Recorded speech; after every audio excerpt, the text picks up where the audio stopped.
During my travels, I rarely visit places that are crowded tourist attractions, and if I do, I try to choose the off-season period to avoid crowds.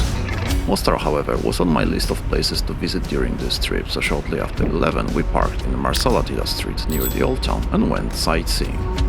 At that time, the Prowler became the object of interest of the local authorities. When I first saw this footage, I began to wonder if I should expect some fine for improper parking, but it seems that the police officer simply took a commemorative photo and spent a few more minutes contemplating the winch. It was definitely more interesting than some honking cars. For a colleague that arrived a few minutes later, the Line-X coating on the Defender and the bonnet with checker plate on top turned out to be more interesting. Something nice for everyone. I definitely prefer the presence of law enforcement officers near a car that was left behind than some shady types, so I'm glad that you gentlemen have found some elements of diversity in your everyday duty, and I would like to greet you from this place. At that time, we venture into the charming stone streets of this unofficial capital of the geographical region of Herzegovina. To reach the main attraction of the city, the Old Bridge, from which young people have been throwing themselves into the depths of the Neretva for 4 centuries, you have to make your way through the narrow streets lined with cauldron, a kind of cobblestone, consisting of adjacent pebbles. On both sides, there are countless stalls where you can buy almost everything, attracting hordes of tourists to this area that were making us dizzy. Breaking through this thicket of human bodies was definitely more demanding than our off-road descent along the slopes of Tushnica, which you can see in episode 2.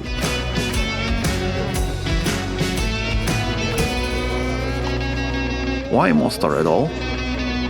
The city is located within the borders of the Muslim Croatian Federation. During the war, there was a conflict, mainly between Croats, Catholics, and Bosniaks, Muslims. Like many other cities, it was destroyed during that time. Looking at the city, it is hard to believe that 20 years ago people were killed in Mostar. Historically, the cultural and ethnic mosaic has been influenced by the fact that Bosnia and Herzegovina has been at the crossroads of many cultures for centuries. During the Roman conquest, it was part of the province of the Roman Empire. Around the 7th century, Anno Domini, Slavs came to these areas. Later, it was a place of clash of Latin and Byzantine influences. In the 15th century, the territory was occupied by the Ottoman Turks, who left a legacy of architecture, art, customs, and religion.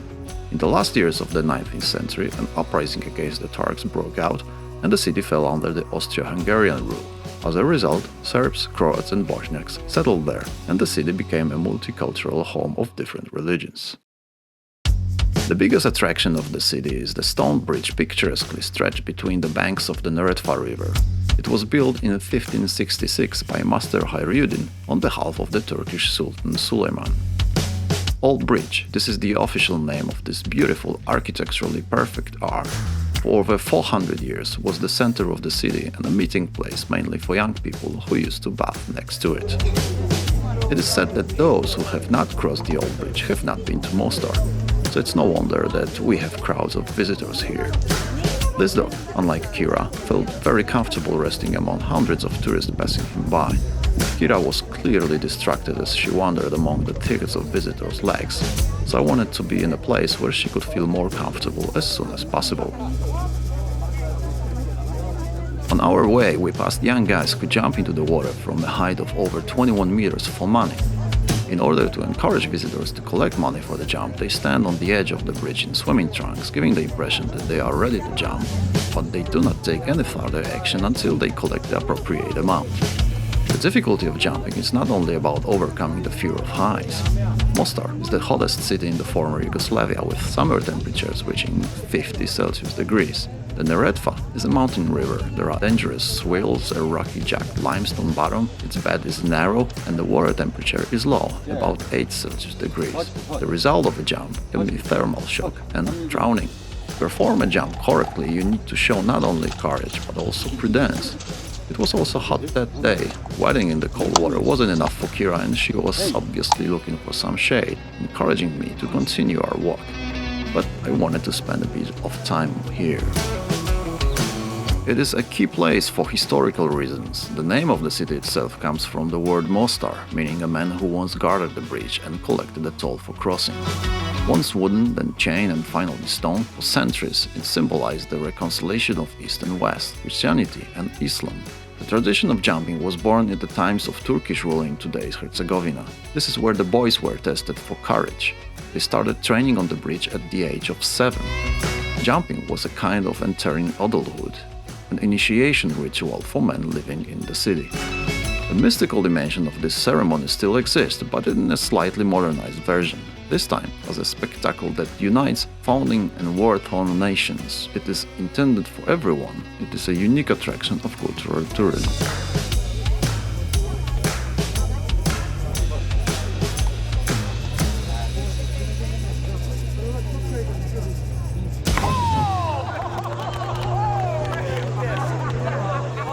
On the one hand, you can look at this phenomenon as a relatively easy way of collecting money from tourists coming here from almost all over the world. On the other, there are opinions that jumpers contribute to the creation and strengthening of positive relations between national and religious groups. In 1993, the old bridge was demolished by the Croatian Defense Council. Many Bosnians still believe that it was an act of vandalism and an attack on their cultural heritage, while the Croats explain their actions by the facts of war and the demolition of old bridges as strategic objects. Even when the bridge did not exist, traditional jumping competitions were continued, emphasizing the integral dimension of tradition. In the place of the former bridge on both sides of the Neretva, special wooden ramps were set up from which the competitors could jump safely.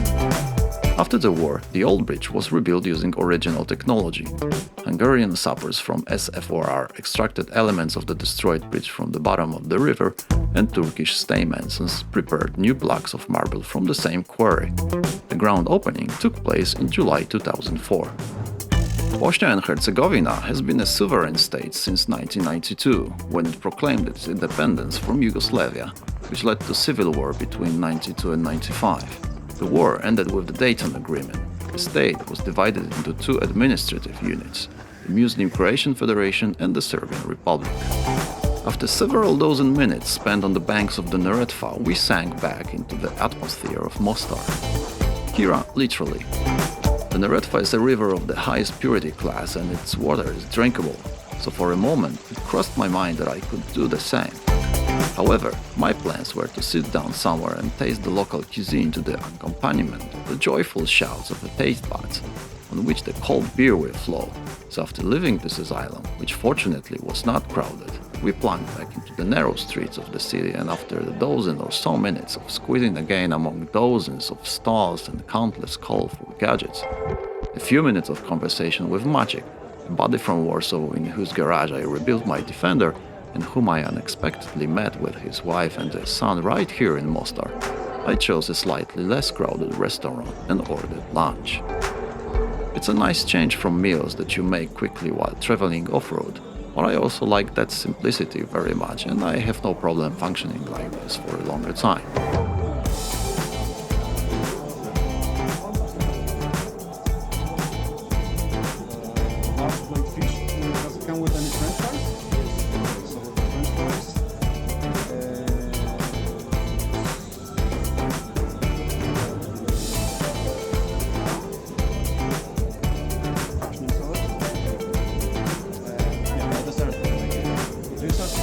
Kira was so tired from the sightseeing that she didn't even want to get up to drink.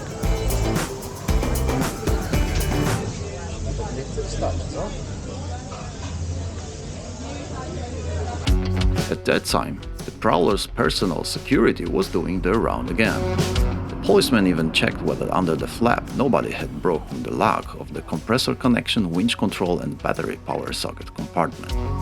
You can clearly see satisfaction on the face, probably due to the fact that everything is under control and the Defender is still intact. And while waiting for us, it even turned evenly from both sides. The vigilant eye even sank into the darkness of the interior for a moment, so had to strain his eyes a bit, but even here it's okay. Mice don't play, so you can do other things with the joy painted on your face from the feeling of a job well done.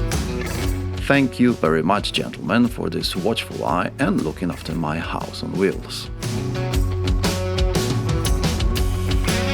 The lazily passing time marked an ever longer shadow on Marsala Tita streets. Other travelers from under the green egg crest spotted the parked prowler and snapped a picture of it.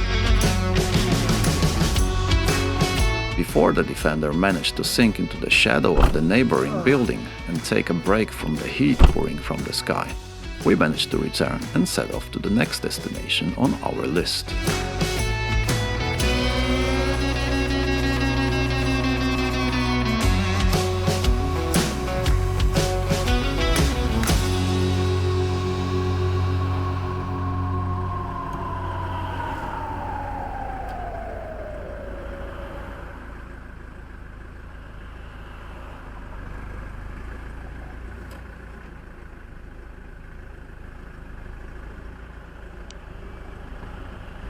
Hey man, I like your Jeep. Thank you. It's not Jeep, it's the Defender Land Rover. Cheers.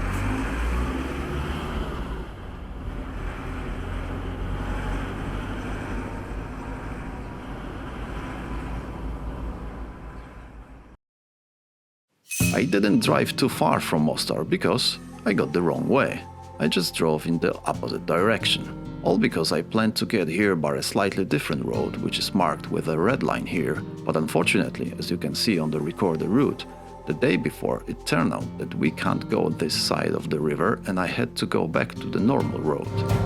Thanks to that, I found a great place to stay, which you can see at the end of episode 3.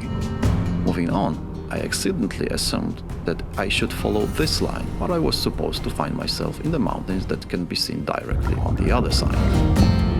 This mistake was a blessing in disguise, as the saying goes. While wandering around Mostar, I dreamed of a cold bath because the heat was pouring from the sky. After leaving the city, I passed a place that from a distance looked like one that might be suitable for this, and on my way back I decided to check it out. This place is called Skakala. It is located right next to the pillars of the bridge built in 1993. Its metal construction is said to be in the river several dozen meters away. This is not the standard Neretva level. Measurements a few days earlier confirmed its extremely low level at that time. Residents claimed that it had shrunk by half. But thanks to this, a kind of stone spa was created in one of the natural depressions, where I found a temporary respite from the scorching sun. It was definitely one of the most pleasant, completely unexpected places that I managed to come across during this trip.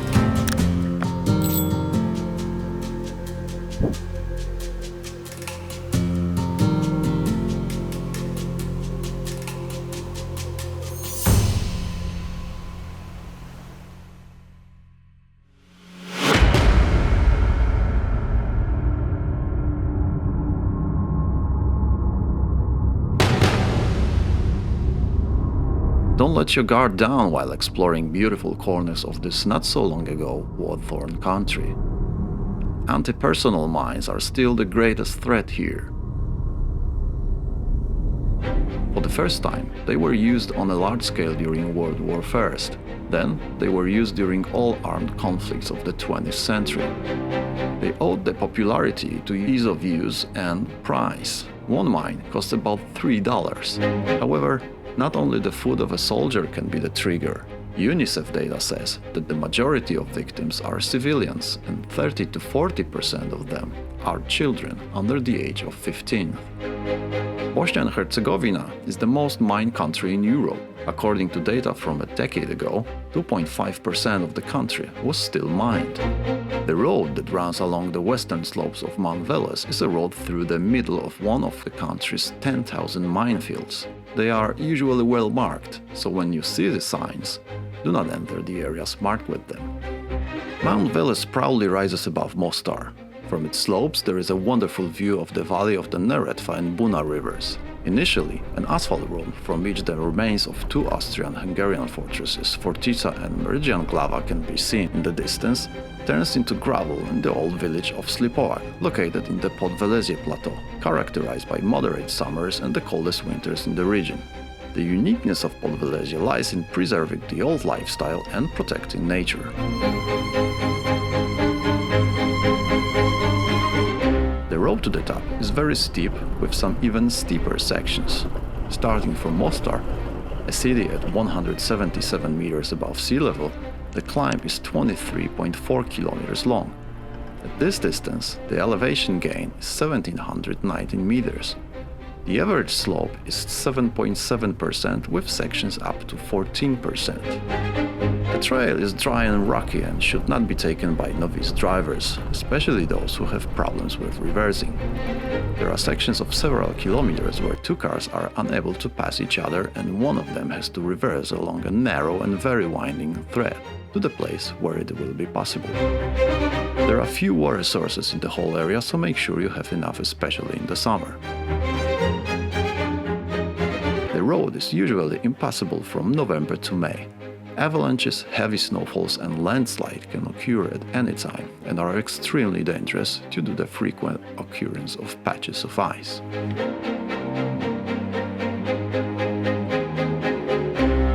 Finally, after more than an hour and a half of driving, we reached the next point of our journey. It was a peak called Brasina, high at 1897 meters, although my navigation recorded 1935 meters where the car was parked. In good weather, you can see a large part of Herzegovina and many mountains in the region such as Brain, Trznica, Tbilia, Trwani, Wisocznica and Bielaśnica. Also from here, with a bit of luck, you can see the Adriatic Sea, but this time I had sun in my eyes.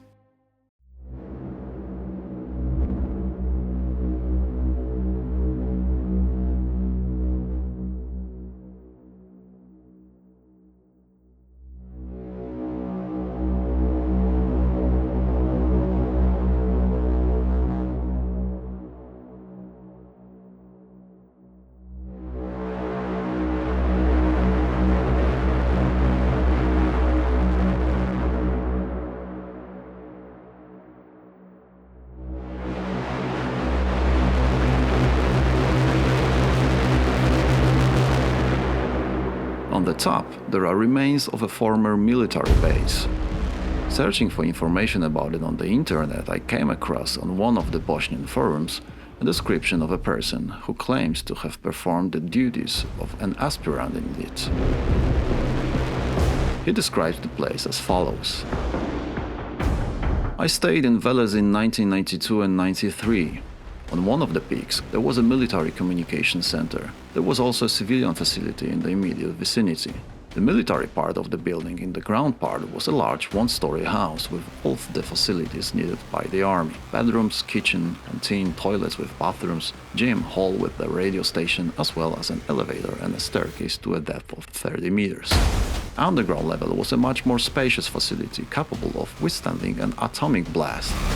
Fuel storage room, generator hall, large radio room, decontamination room, restaurant, library with a briefing room, bathrooms and toilets, and even a table tennis room. Two tunnels led from the underground. The first to a small helipad close by a huge door weighing 8.5 tons. The second to a natural cave on the opposite side, about the town of Ziemli. The cave was high on the cliff and getting to it was impossible without ropes.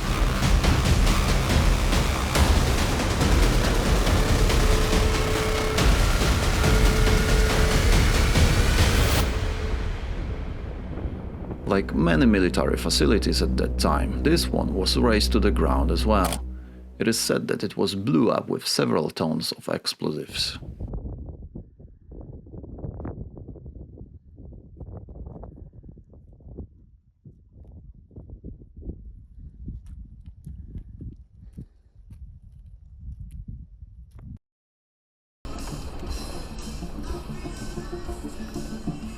We continued our journey shortly after 6 p.m. There is no other way to get here than this one and only old military road. These shots clearly show that for people with a faint heart it can be an adrenaline-pumping journey. In many places, we drive over a precipice of several hundred meters and one mistake can end up in an endless roll down the slope. I mean, it will end with death. However, with proper care, driving here is a source of great pleasure. For For all those who think that an off-road vehicle with such ground clearance as Defender has is unstoppable, I installed camera underneath. You can see the weakest point when it comes to ground clearance are the diffs. See how close the rear differential head sometimes flies to the ground. You need to remember this when overcoming obstacles. After exactly 4 kilometers and an hour of driving, we reached a fork in which the road led to the southwest, and to the northeast the trail turned into the forest. It was in line with what I had planned earlier, so we plunged into the green thicket and I decided to continue driving until I find a reasonable place to stay. It was obvious that the road was frequented by probably not very often because the branches densely entwined the rather narrow Defender from both sides.